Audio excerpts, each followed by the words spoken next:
Hey, yo, what up? What's up, y'all? This is Jeremiah. What's up? This is Steve-O from Jackass. You're listening to Radio DePaul. Radio DePaul. Radio DePaul is Chicago's college connection. All right, welcome into the show, everybody. This is another great episode of Movie Swap right here on Radio DePaul, Chicago's college connection. I am one host, Garrett Neal, and we have one other host. Hello. I am the other host. Hello, my name is Mary. And we have talked about several movies so far, like Little Women and Prince of Egypt, Love and Basketball.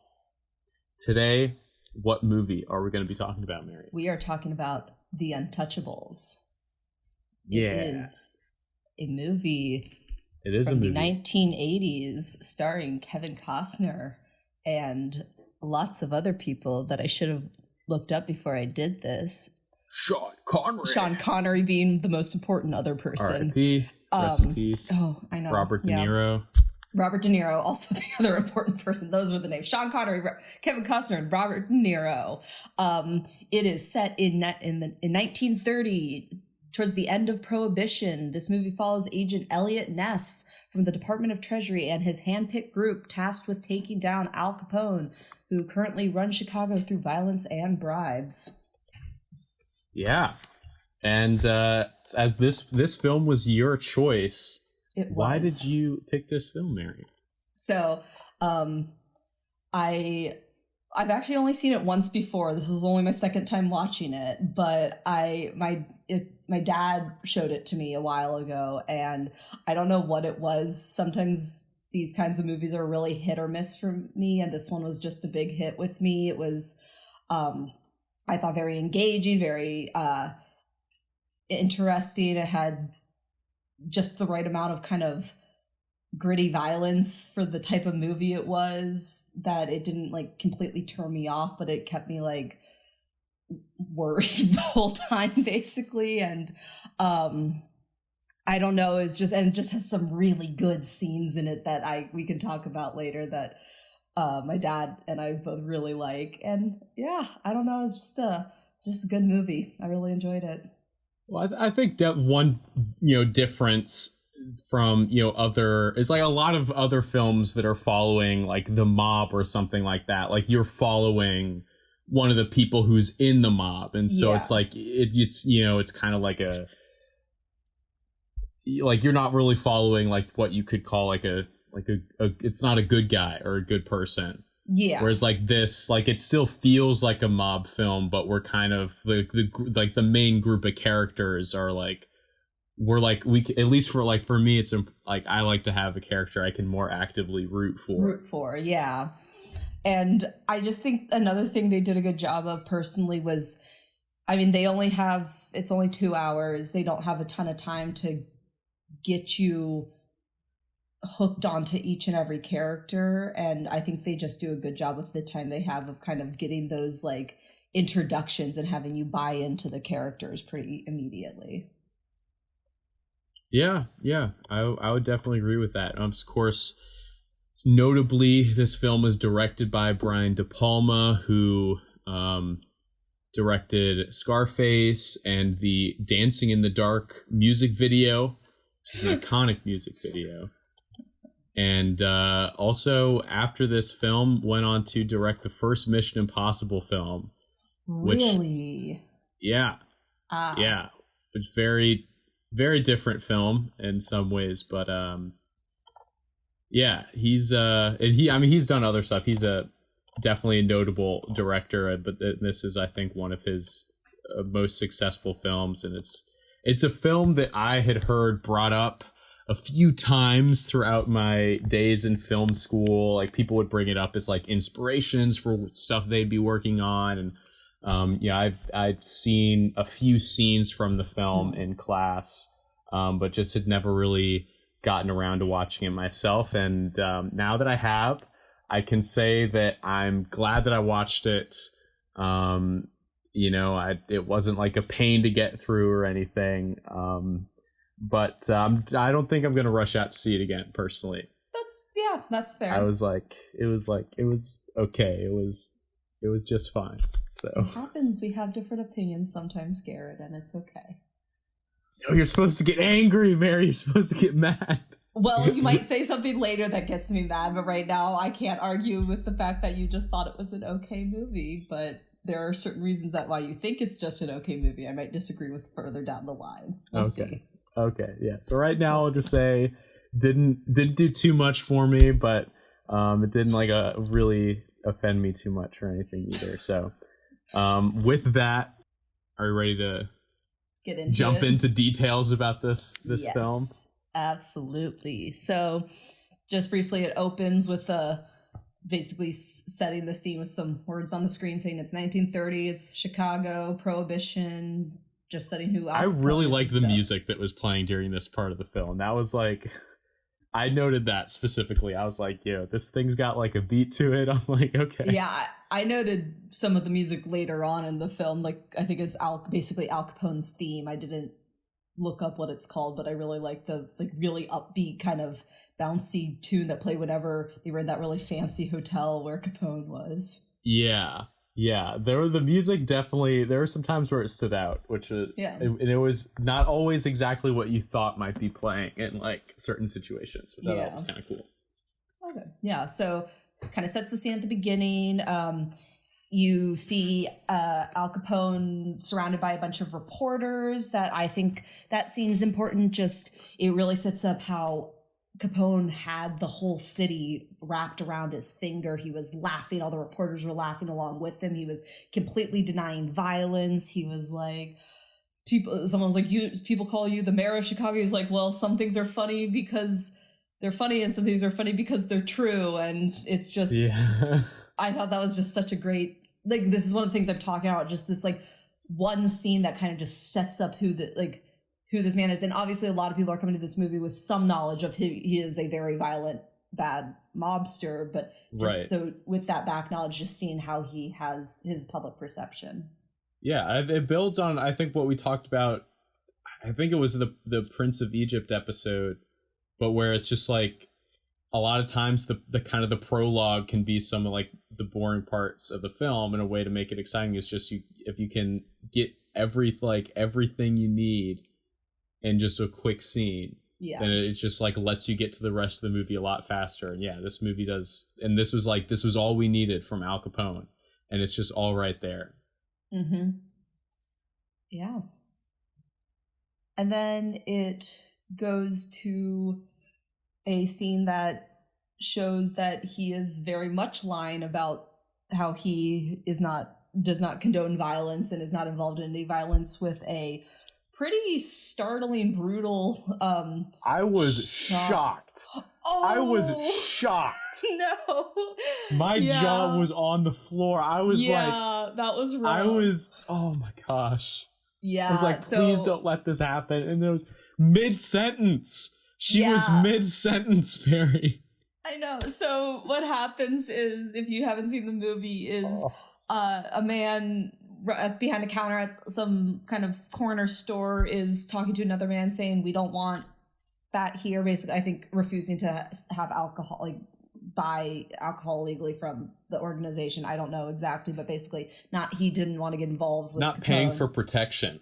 Oh, that's what it was. He's not going to pay for protection. And then this guy sits on the side and leaves his briefcase and walks out, and this cute little girl comes in to get some stuff for her mom, and then she notices that this man left his briefcase there, and she picks it up and runs to there. She's like, Mister, you forgot your briefcase. Boom. It explodes. Oh my god. It's just with gone. It in her hand, and just her. And they just start out this movie, gone. And a child is dead. Like vaporized by an explode. Like, oh my lord. Yeah. Oh, that was brutal. Yeah, I remember when I first watched, the first time I watched it, how, I was shocked at that part, because I the first time I watched it, I didn't quite understand what the interchange between the man behind the counter and the guy with the briefcase was. So I was just like, I don't know what's going to happen here. And then all of a sudden that happened. I was like, ugh. Yeah, I mean, I was like, obviously there was something up with his briefcase. I'm like, it's probably a bunk. It's like you see him like twist like the knob, right? And it's like, but like maybe it's not, and like they're not just gonna like kill this kid. I mean, like, come on, like how could you do that, you know? And then they did, and I was upset. Yeah, I was a little It's upsetting. It's a very upsetting scene. That's what it's there for. And then Kevin Costner's got to deal with it. Chicago, because then it goes to him reading the paper with his, you see, he has a wife. Patricia Clarkson plays his wife. She is, for me at least, notable as, I'm sure she's notable for more things than what I'm about to say, but she is the mom. She is Olive's mom in Easy A. I'm not sure if you've seen that movie yet, Garrett. I watched Easy A. I did watch that recently. I always recognize her as the therapist from Lars and the Real Girl. I haven't seen that movie. I know you tried to get me to watch it at one point, but well, maybe we'll get to that later. Maybe we'll get to that later. But yeah, so Patricia Clarkson, a very young Patricia Clarkson's his wife, and he has a little girl, and he's seeing this paper that this 10-year-old girl is just killed, and then you see him go into. He's an agent with the Department of Treasury, and he goes in to work with the Chicago Police Department, which at this time is full of people who are also being bribed by Capone's organization. Yes. But the first kind of scene between him and the police they got intel from a guy that there's a big shipment of Canadian whiskey coming in, and so they're going to raid where they know the shipment is, and it is a bust. It's a crate and this reminded me umbrellas. This reminded me of the opening scene from Titanic, where you got the treasure hunters and they're trying to find the heart of the ocean, and they pull up the safe and they got like the video cameras out. They're like, "Oh, we found it." Because like in this scene, you know, like Kevin Costner like waves in some like reporter guy, the annoying reporter that kept following him. I hated that guy. But anyway, so he's like, "Oh, come on, you can take this picture." And it's like the same in Titanic. He's like, "Yo, film this. This is going to be great." And of course, the heart of the ocean's not there. And then here it's like, "Oh, it's great," because like the way they shoot it, like when the box first opens, it's like, well, maybe it's like a champagne bottle or something. And then it's an umbrella. It's an umbrella, like a flowery green umbrella So that was not great for Ness's reputation, and especially within the police department. There's a great scene right after the headline is like shaming him, and someone left it cut out on his desk, and like all the policemen are like talking about him, and he just picks it up, pins it up on the board, and then just death stares down everyone outside of his office looking at him, and it's such a great power move. But he gets sad and he has to go for a walk. Yes, he was not happy with what happened, and we meet a old beat cop played by the one, the only Sean Connery, who is, I think, probably the best character in this movie. But he was great. I loved Sean Connery. Yes, he's was fantastic. Really good. I just wrote the absolute sass of Connery. Oh, he was great. I mean, was great. The one thing is, like, I think like he's supposed to be Irish, but it's Sean Connery, and his Scottish accent is just out there in this movie. But you know what? He does a great job anyway, so like I totally forgive him for it. But it's just like there are like several scenes that like hinge on like him being Irish, and it's just like, wait, what? He's Irish? But but besides that, Sean Connery, lots of sass, and just like totally owns Kevin Costner in this scene, which was great. Yes. So. And then it goes, let's see. I have a note that says women comes to work for, quote, inspiration. Oh, yes. Do you have any idea what that is? I know exactly what it is. It's after his defeat with after his Oh, that's right. Yeah, Okay. after his like quote unquote defeat with the whiskey bust, the woman comes into his office to thank him for doing this, and it's the mother of the girl who who was killed at the beginning, and she's there to like thank him and be like, you gotta catch him and keep his. Gotta keep going. You can't let this defeat bring you down. And this leads him. He's gonna get it done. There's only one person he can turn to. Sean Connery. Yeah. So and then Sean Connery. That's important that he goes to him first, because that's when his characters explain to him like, basically the Chicago Police Department's dirty. You can't trust anyone there. Like, the walls have ears. You need to handpick a team, and you have to pick them before they get influenced by the being a cop. So then they go to the training, to like the academy, basically. Yeah. Is this the scene you don't about like if you're picking from like a barrel of rotten apples. If you want to avoid a rotten apple, if you don't want to get a rotten apple, avoid the barrel, go straight for the tree or something like that. And yeah. So then they go and they find.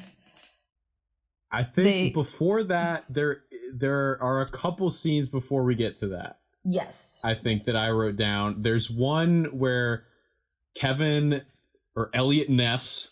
Yeah. His character's name is, he goes back to the station, and there is someone there from the IRS.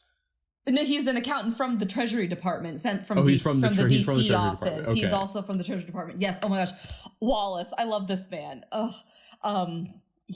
This sets up a very important thing. And again, so I'm not coming from this with a lot of knowledge of what the reality of this whole situation with Capone and Ness and all that, but I do know enough to know that Capone was brought down because he didn't for income tax evasion, and this is first establishing like this guy Wallace is like, this man makes millions of dollars and he has not paid income tax since sometime in the early 20s, basically. So that's kind of establishing this idea, and obviously Ness and everyone wants to get them on like a big raid, but he's like, this is something we could actually ping him on if we can show that he's gotten any of the money from his massive like organization.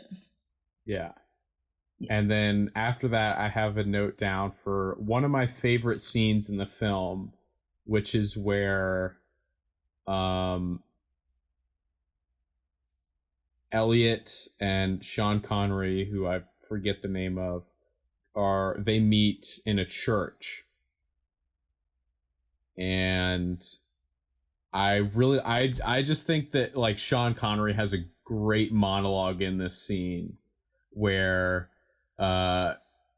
Kevin comes, and they kind of like leave in kind of like a stalemate when Kevin went to Sean's house earlier, and this is when Kevin comes. He's like, I gotta get Capone. He's like, if you really want to get Capone, and he's like, all like the. What are you? Like, he comes out with a knife, you gotta come at him with a gun. He sends one of yours to the hospital, you send one of his to the morgue. That's how you get Capone. And obviously what he says, it sounds a lot cooler, but I like the Scottish accent was like all out there in that scene, but I just thought like his delivery was really great, and it was a really cool monologue that he had there, and that was probably my favorite scene in the film. Interesting. Oh, yeah, and it's such an important scene because it establishes his character so well, because before he was like, I'm a beat cop because I want to stay alive. And then he's like, you know what, we got to die. He says something like, God doesn't like a coward or something. So he agrees to join Ness in this whole thing. Yeah, well, he wanted Ness to prove that he wasn't like all the other wannabes, and that he could go the distance. It's the what are you willing to do that he says multiple times throughout the movie, basically like how far are you willing to go, what are you willing to do, and at this time Ness is like anything within the law, but that obviously changes later on. Yeah, so it's just like Hercules is that's what I was trying to say. Yeah. But then we get to the police academy scene. Yes. Okay. So then, the guys ask the guy training the students, like, who are your best shooters? And he has two of them. The first guy comes out, and Connery's asking him a bunch of questions, and he's given all the like diplomatic answers, and he's kind of a dud. And then as he walks away, Sean Connery has a great line. He's like, "There goes the next chief of police," which I thought was a hilarious line. Then they bring up the other guy, which his last name's Stone. I can't remember. Well, he says his last name's Stone. Yeah. Stone comes out and is just like ready to shoot anybody that like disagrees with him. And I'm like, and again, like it, this takes place in the 30s, and it's like different, but it's just harder for me to watch things like that these days. Yeah. Personally. So, and so, yeah, even though like throughout the rest of the film, like it's not like I don't feel like Stone is really portrayed as like this super aggressive, trigger happy person. But it was like specifically in this scene, the way they set up his character is, again, like Sean Connery is like trying to like, this is when Sean Connery pulls out the I'm Irish card, and there's like some rivalry. Like I like lost kind of exactly like who it was, but it's a couple like the different, immigrant national, I guess it was probably like Italy. It's Italian. So Stone changed his name so he didn't sound like he is an Italian, or at least from Italian immigrant parents, and he like faked an accent and stuff to sound he faked from an Chicago. Accent and he didn't really, no one in this movie really had a true Chicago accent. No, but they both said some nice slurs to each other for their respective groups at the time, and then they adopted him and took him with them. Yeah, because Stone pulled a gun out of his back pocket. Yeah. So, though Stone, like you said, it's a hard scene with stuff now, but then Stone becomes, I think, a pretty decent character. Yeah. And yeah. It's complicated. And then after they get Stone, they're back at the precinct, and they got intel on they want to go on a successful raid to like kind of stick it to Capone, and Sean Connery's like, where do you go to get where the alcohol's coming in? The post office. And so they all grab big rifles, and they're like, we need a fourth. And then Wallace walks in at the time, and he's like, you carry a badge? He's like, yeah. He's like, here, carry a gun. And then Wallace joins them, and Wallace is very confused, and it's very funny. But they go and do a successful raid on the post office. And honestly, in this scene, this is the scene where I was like, oh great, we love casual police brutality, because they just kind of started roughing up everyone there who wasn't actually doing anything wrong necessarily. So it's like, this is a postal worker. It's like, come on, it's like slack. You also don't have a warrant and stuff. There was one person there who was part of the mob, clearly. Who that was the person who was like, hey, you can't do this, you need a warrant for this, or like, blah blah blah blah blah. But there was some of that as well. And from there we go to one of my favorite scenes. It makes me sound like a freak, iconic scene, but it's one of my favorite scenes of this movie, where you go back to the fancy hotel. Al Capone's having a fancy dinner party with a bunch of fancy people, and the whole family's there. The whole gang's there, and he stands up and starts asking, like, I wish I knew like more of his whole speech, but basically starts talking about how he loves baseball. Like, Everybody loves baseball. Yeah, everyone loves baseball, but like when you're up on the plate, you're on your own. If your team doesn't show up, like the field, like everyone has to show up, or you're just there on your own, and you can't win without your team. And just saying this, and he's saying it and like he's trying to do this weird call and response thing with the rest of the group, and everyone's just kind of murmuring the answers and laughing. And then he goes and he's like holding a bat, and he stands behind this one guy and is finishing this whole thing about baseball, and you see the guy kind of muttering, is like, teamwork. Well, this is the guy who was at the post office. Oh my god, that makes sense. That makes sense. Yes. Okay. I have facial recognition issues in movies sometimes, especially when they're all like white men that look roughly the same. They are, yeah. They're all like, yeah.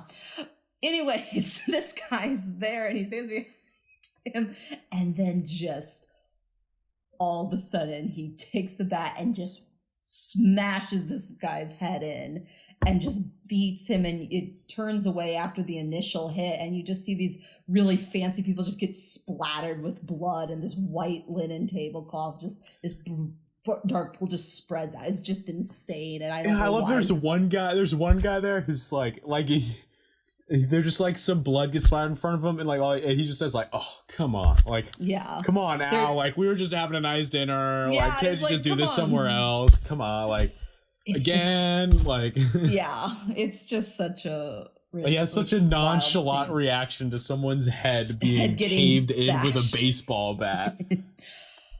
So yeah, iconic scene, and then we go to another, I think, decent. I like this scene also, not as much as this one, but it's Elliot. It goes back to Elliot's office, and the alderman of Chicago walks in and is like, just kind of, you don't need to deal with this. This is fine. Don't get involved or you're not wanted. Here's here, let me just casually slip this thick envelope onto your desk. With someone, and Ness like, what's that? And he's like, oh, come on, don't make me say it. He's like, what's that? And he's like, I'm gonna be blunt with you, basically get out. And then it's like, what do you guys think you're untouchable? It's like, oh, he said it. He said the name. Yes, as Elliot calls his squad in and is like, shit, like this man's gonna leave now, and he like gets really mad and throws the envelope at him, and he's making a mistake. Tell Capone I'll see him in hell, and then just slams the door. So yeah, I mean, it's an interesting scene. It just is. Yeah, it's fun. I think it's a fun scene. It's not like, I guess it's not like my favorite scene, but it's a fun scene, I think.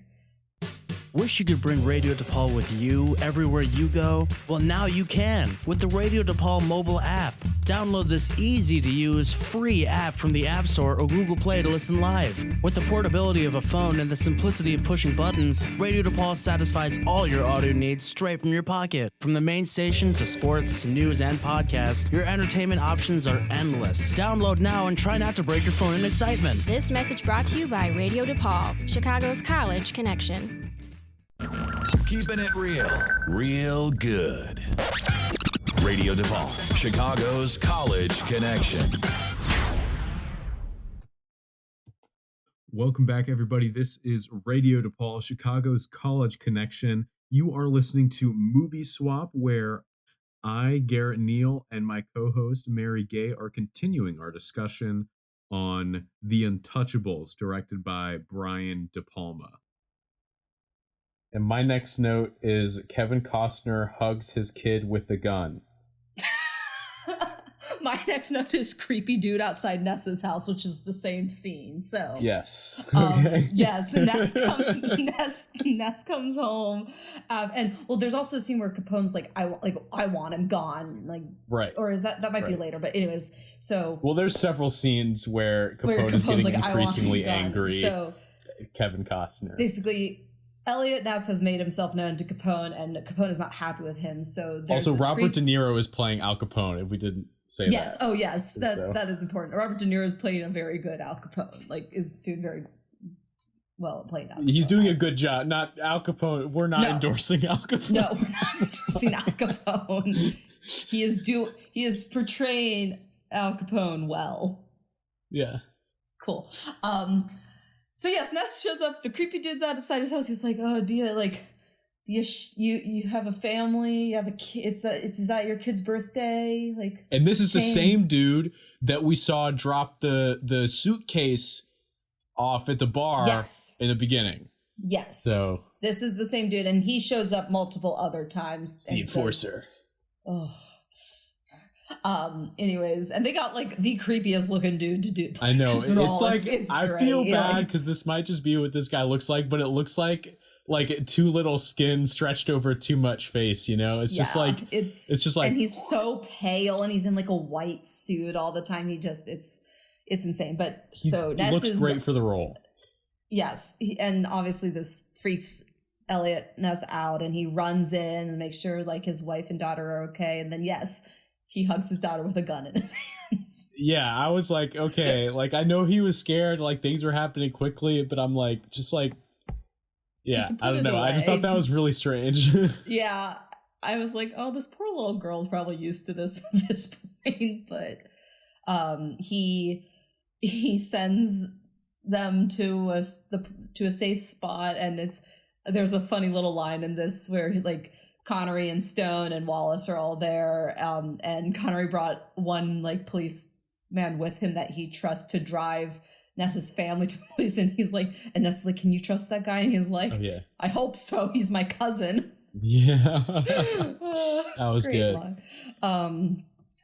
And then they it's either in that scene or like right after is like there's a scene where like the Untouchable gang is together, and Kevin's like mad now because like Capone's coming after his family, and so he goes to Sean Connery's character and he says, I want to find Capone, I want to get him.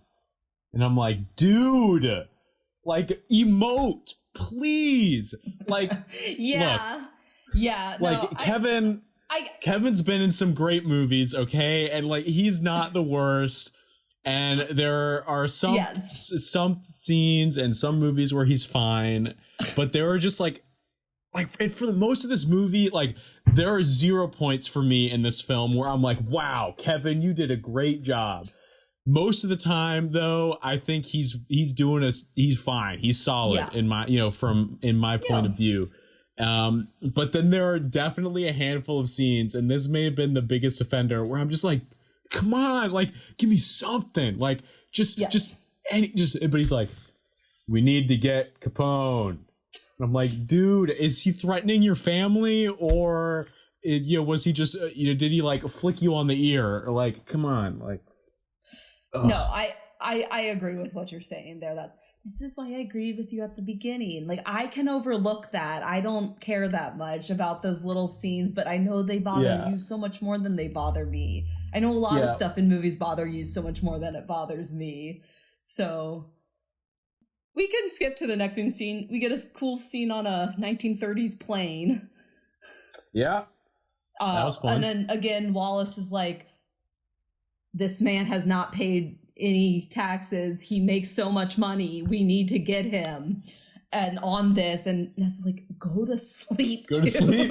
He's like, Wallace, go to sleep. Can you get him right now? He's like, no. He's like, then go to bed. And it's very funny, but I love Wallace. And then they end up probably in like Montana or something. I don't know exactly what state they were in, but they were at some state with at the borders Canada, because they got intel on a big shipment that's going to change hands at the border of Canadian whiskey again, and this time it's legit. Yeah, see the Mounties. Yeah, Mounties. Oh, I love, like, it was cool because that, like, this is actually, so I watched this with my roommate. Well, I watched this with my roommate's boyfriend because my roommate fell asleep very early on and left. But he was talking about afterwards, he was saying that that scene in particular, like, added to the style and made it look like an old Western movie, which kind of added to the date of where the movie was supposed to be rather than it being a late 80s movie. Yeah, I mean, definitely you get a lot of the kind of, well, first of all, there's a ton of horses. Yes. Because the and Mounties. you get you get a lot of like the kind of like wide shots where you kind of see like in the distance is like either like you get like the bunch of Mounties, which kind of like, and there's like the, a classic shot where they're kind of all like, we just see like the ridge of the hill and then they all kind of like ride up on it, Yeah. which is, you see that type of shot anytime there's like more than 10 horses in a scene. But there's a lot of shots when like our group of Untouchables, they get on their horses. It's a lot of times it's like we're kind of like further away, so they're kind of like a little bit smaller, and then you kind of, so yeah, I would agree. There's definitely some westerny shots here. This is a pretty lengthy scene. Yeah, it is. It's a very lengthy scene that a lot happens in. Yes. Do you have any points in this scene that kind of stuck out to you more than others? Because well, I think, I mean, mostly like you were saying, we get like a lot of that horse work and, people are moving around, and I didn't really have anything major. Like we get to like, until we get to the drop where like the stuff's changing hands, and then, the Mounties come out and surprise them, I guess. But the big thing with that is that they came out before the signal happened, so it kind of ruined some of the plan, and Ness is like, what are they doing? But then they went for it, and we get a lovely like 3 minutes of small nerdy little Wallace just going ham on a bunch of gangsters and just shooting them, and because one of them shoots Stone in the shoulder and Stone's okay, but Wallace is like, no, and then he goes ham on them, and they get one of the big thing with this drop is one of the higher ups in Capone's organization was actually at the drop, and they catch him. They get him after killing basically everyone else. And Ness has a face off with one guy in the cabin where they had been, and he has to shoot him but he told him, he was like, put the gun down, like put it down, and then he doesn't, and Ness shoots him, and he's like, what is this, a game to you? Like, he was actively upset about having to shoot the guy, which was an interesting scene. And then they capture one person who's like that's the higher up. Yeah. Right. And they also, more importantly, get the ledger. Yes. Which is but they need this dude to like translate the ledger to decode it, because it's all in codes. Yeah, fake code names and stuff. And this was the big thing, and they were like, if they can identify who in here is Al Capone, what name in here, this will prove that he's been getting a lot of money that he has not paid any taxes on, which leads to Wallace's whole thing. There's also a funny little shot there because in the gunfire, they shoot the barrels of whiskey, and you just see Wallace kind of like look around and lean over and drink out. Well, it was like, like after he'd like shot 5 gangsters, he's like, oh my, like I need a drink. Oh man. And when we get to the interrogation, like Kevin's like trying to make him talk, and then freaking Sean Connery comes over. It's like, we gotta beat the crap out of him, and we gotta like come on, you can't just like walk around it like this. And Kevin's like, okay, Sean, like let's like relax, like we can't get out, And Sean's like, fine. And he walks outside and he grabs the dude that Kevin Costner just killed. He grabs I was like, yo, what is this? And the guy they're interrogating doesn't know this dude's dead, so he just sees Sean Connery with this guy leaning up against the window yelling at him, and then he's like, give me the information, decode this, and then he puts a gun in the guy's mouth and just blows this corpse's head open on the window to scare the guy inside. It was like, oh man, that's a scene. That was crazy. I liked that scene also. And so that's how they. And then after that, he talks. So hey. And he agrees to talk in court. Yeah. Against Capone, which that makes Capone mad. Yes, and he needs to clean up loose ends, and so they return to Chicago with this man. Well, there's also a scene in the middle there that like Ness's apparently was pregnant and had a baby, and so Ness has like a little kid, a baby now. So that scene kind of came out of nowhere, but like it did. Yeah. Oh, the only thing I wrote down for that was like I don't know. I guess it shows that like Elliot Ness, Kevin Costner, is like so dedicated. He missed the birth of his child. But yeah, it was weird because Patricia Clark showed zero signs of being pregnant, and they had like no mention of it. Doesn't her seem being like pregnant. He just talks about being married and you'd see his daughter, but there was no signs that she was pregnant before. And it doesn't seem like randomly 9 months passed or something, but I don't know. So but then we get to a very emotional part for you, Mary. I'm sure. I don't like this scene. I mean, I like the scene, but I don't like what happens in the scene. So basically, they're back at the police station, and they're gonna take the Wallace's test with taking the guy who's gonna talk somewhere. I don't know, probably into protective custody or something like that. And he takes a service elevator. And you see a woman walk out. Who's running the elevator? You see a woman walk out, and then they're in there, and then you see who's standing there. It's the creepy dude. It's the guy. It's the guy. Oh, and you're like, oh no. And you see him shoot the other gangster in the head, and then you see him turn the gun on Wallace, and then it pulls away, it like leaves there, and you see Ness and Sean Connery, I need to figure out what his name is, walking down, they're like, and then they hear a gunshot, and they run downstairs and run to outside, and they see this bloody scene where like the informant's dead, and then Wallace is like hung up in the elevator somehow dead, and the guy in the blood wrote "Touchable." Oh, it's really sad. Jim Malone is. Thank you, Malone. That's Sean his Connery's name. Character. Yes, Malone is what they usually call him. Yeah. Another important little bit in that scene, though, is you see the police chief or the captain or whatever looking out his window and actively watch the guy walk away from the dead bodies, and he does nothing about it because he's under Capone's thumb.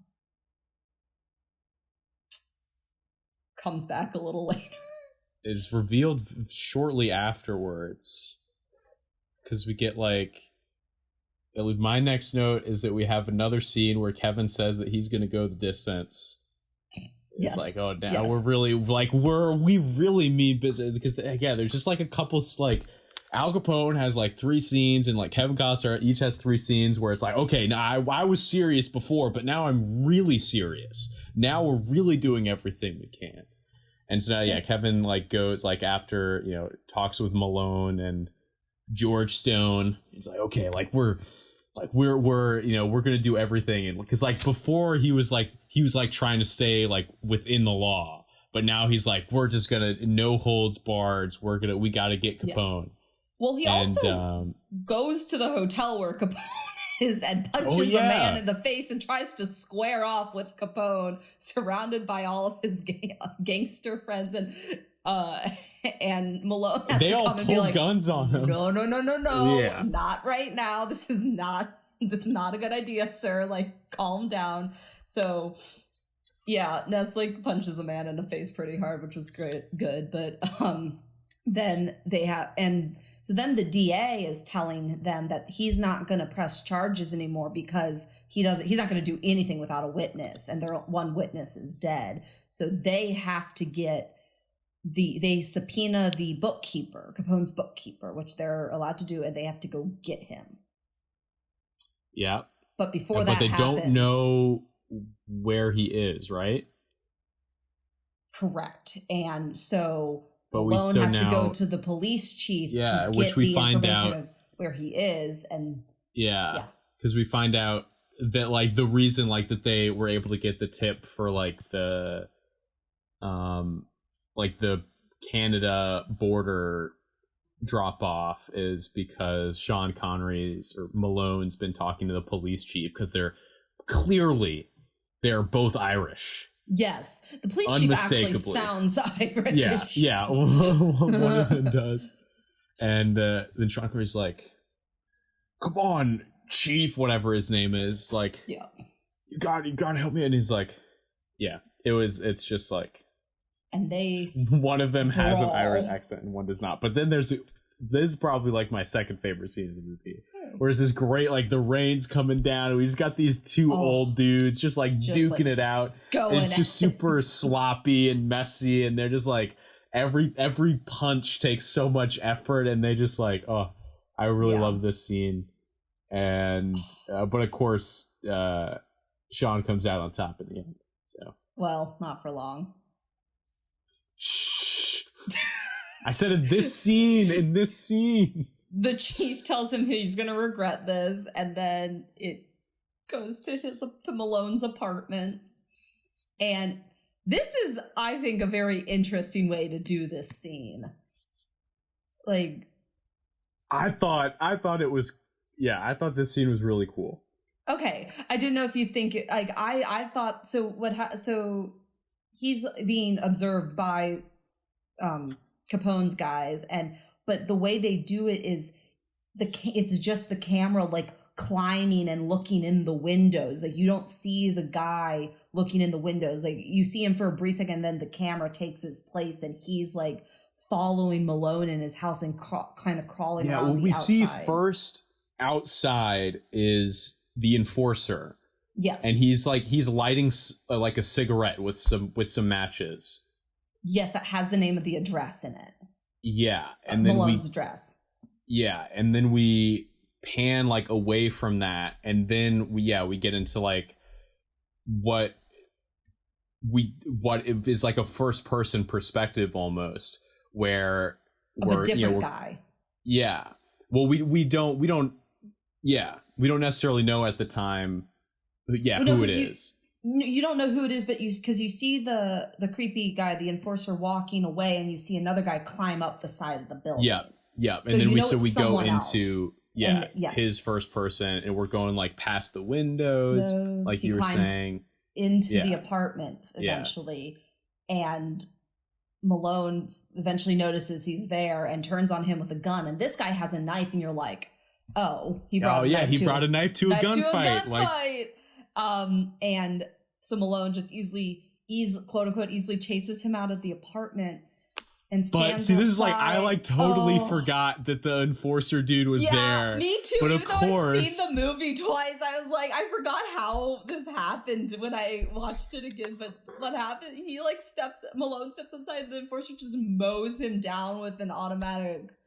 And Tommy gun, the classic. Oh, it's just, and this guy, and then Malone, so he's like covered in blood and bleeding out, and he's just crawling through. So that was like always like, how is he not dead? Not dead. Yeah.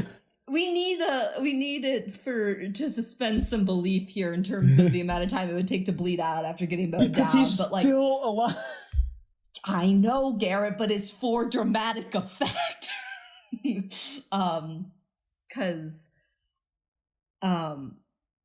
so Kevin comes back like who knows how long later, and he's still alive because he and Stone come back to his apartment and they walk in and he just sees this bloodbath there and finds Malone, and Malone's like, still alive, and Ness is like, Stone, call the ambulance or whatever. But Malone's last act before he dies is giving Elliot Ness the information that the bookkeeper is going to be on this train leaving Chicago that like morning or whatever, that like midnight that night, basically. Yeah. And which leads to the most iconic scene from this film. Such an iconic scene.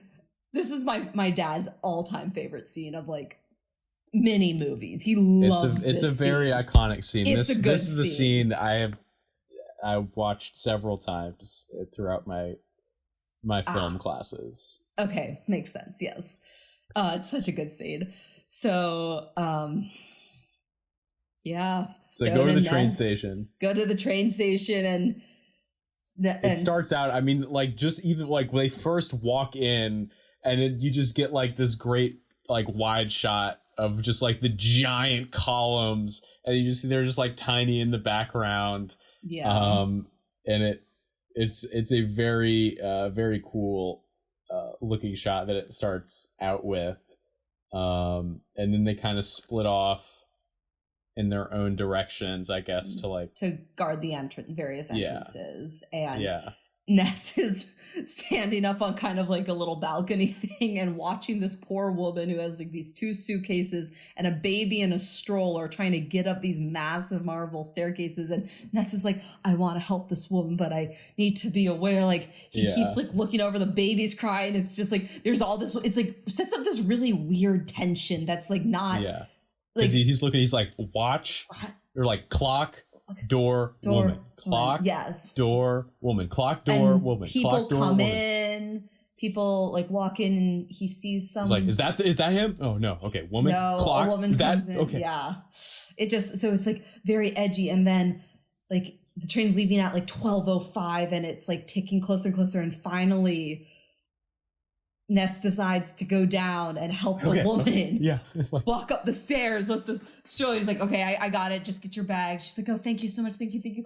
And then he sees a man standing there, and he's trying to turn his back on him because he sees it's a man that has a broken nose and his face is covered in like bandages. Is the guy that Ness punched in the face earlier. I didn't even put that together. Yes, finally. Yes. So it's like, and you're like, oh no, so people are here now. And then you see the bookkeeper walk in with the guy that was going to basically escort him out of Chicago because they knew he was subpoenaed, and Ness is still trying to help this woman. And he's like, and she's like, are you okay? And he's like panicking. And then, basically guns start firing, and he has to drop he drops the carriage. He has to drop it because the guys try to start shooting at him, and so he drops the carriage and it starts rolling down the stairs, all these staircases, and it's like bump bump bump bump bump, and all these guns are firing like over top the carriage. The woman's obviously screaming, and Ness is like, you need to stay there. And just awesome gunfight. I highly recommend anyone just look up this scene just to watch it. I think it's good. And Stone finally comes in, and what? So you finish. No, Stone comes in, the carriage is still going down, people are getting shot, some bystanders, there's 2 like Navy guys that just got like shot in the crossfire, and Ness, and it ends with Ness, Stone sliding in at the last second and catching the stroller right at the bottom of the stairs right before it hits the pillar. It's so good. And so he's on the ground and he's pointing it, and Ness is pointing a gun both at the mobster and the bookkeeper. The mobster now has the bookkeeper at gunpoint because he knows that this is their only chance, and he's like, we're gonna leave, like I'm gonna shoot him. And Ness is like, you got him? And Stone's like, I got him. And Ness puts his gun down, and then Stone just shoots the mob guy right in the head, and they take the bookkeeper. Yeah, and this is like the one time where like the fact that Stone was like a top marksman in his class like really kind of comes into it. And it's just like the way he slides in, it was so great. But this is where I get my pretentious film school moment, where this scene is a homage to a very famous scene from the film Battleship Potemkin, which is a classic example of the Soviet montage film technique. The one thing that just struck out to me as interesting is like in this scene, like the baby carriage is almost used for like it's almost like a comedic aspect to it a little bit, where it's like, oh my god, like is the baby gonna fall out, or like, you know, like it's some like, I mean, I guess I should know better, like judging off the beginning of the film, but I assumed that the baby was not going to get shot. But it's like, oh well, because like the whole thing is like, oh, is someone gonna catch the carriage before it gets all the way to the bottom, and then like, so that's when he slides in. But yeah, that's pretentious film school moment. I did not know that. I learned something new. That's exciting. So now you can go home and you can look up Battleship Potemkin, kids. It's a really interesting film from what I hear. I have not seen it though, of course, because I think I would probably be very bored if I watched it, but hey, it's a film school movie. On that note, let's go to the final scene in the court. Yeah, okay, this is another thing, is that I thought the movie should have like ended right here. Like I thought like you have this great climactic, you know, set piece scene, and then you should just like cut later. They walk out of the courtroom and like, hey, we got him, and then like, yeah, and like that should have been the movie. But there's still like, it's like a whole nother scene, and I just like didn't care about anything that happened in this last. You know, the second time watching it, I honestly in my head thought that the train station scene was the end of the movie. I forgot that there was that whole courtroom scene. Yeah, and it's just like such a well done scene that just like after that, it just all feels kind of like, eh. Yeah, I mean, the courtroom scene is like, it's not bad. I think it has like like some important stuff, but yeah, I definitely agree that it could have. It felt a little unnecessary at some points. So since like it's kind of unnecessary, I'm just going to give like a quick run through of what happens. Capone sentenced to 11 years for tax evasion, found guilty, yada yada. It's important, but not quite the center. We knew that. We knew this was going to happen. We knew it happened. And then there's a scene where Ness is like looking at there was a picture of the Untouchables that was taken earlier on in the movie of the four of them, and Ness is looking at it, and he gives Stone a little memento from Malone to keep, and then it ends with him walking out of the court, or walking out, and a reporter coming up to him and saying, "Sir, they're going to repeal prohibition. What are you going to do?" And he's like, "Think I'll have a drink." And then the movie ends. Yeah. And that's Untouchables. That's the Untouchables. All right. Well. Awards. Do you have one? I will. See, this is like, again, we need to do a better job of like thinking about these things beforehand, but I guess. Shh, I don't do that in confidence, Karen. Well, we'll cut that out later. I guess I'm just gonna give it I don't know, that I'm glad I saw it award or something. I don't know. It's like it's film that I've seen once, and I might watch it again. I would watch this again if someone else wanted to watch it, but I don't know that I'll ever go like, oh yeah, I really want to watch Untouchables again. But fair enough. I guess the award I'll give it is I don't know. Or I could have given it like the best worst Irishman award to Sean Connery. Best worst Irishman. I'll give it the one of the top two scenes in a train station award. There you go. Well, what's number one? Or what's the other one? I'm sure there's some movie that has like a really good scene in a train station that I'm not thinking of, that I don't want to anger people. So I'm going to say like one of the top. A nebulous number one. We'll just put this at a tentative number two, because there's got to be something out there. I don't know. Trains are common things in movies. Yes, that's true. Good one. Thanks. Yeah. All right. What's next week, Garrett? That's a great question. I think that we'll be doing, is next week gonna be a guest? Are we gonna have a special guest next week? Yes, the next show we're doing will be with supposedly a special It's gonna guest be with my sister, with your sister, who is and maybe her friend, but the friend is TBD. And what movie are we gonna watch? But we're gonna be watching The Dark Crystal. Jim Henson's The Dark Crystal. Jim Henson. Wait. Which should be on Netflix. Guy? Yes, the Muppets guy. Oh, cool. All right. I'm excited. I've never seen this movie. I actually had never heard of it until this, so I'm excited. Yeah, should be interesting. So stay tuned for that next week, and have a good Friday night, everybody. Bye. Thanks for listening.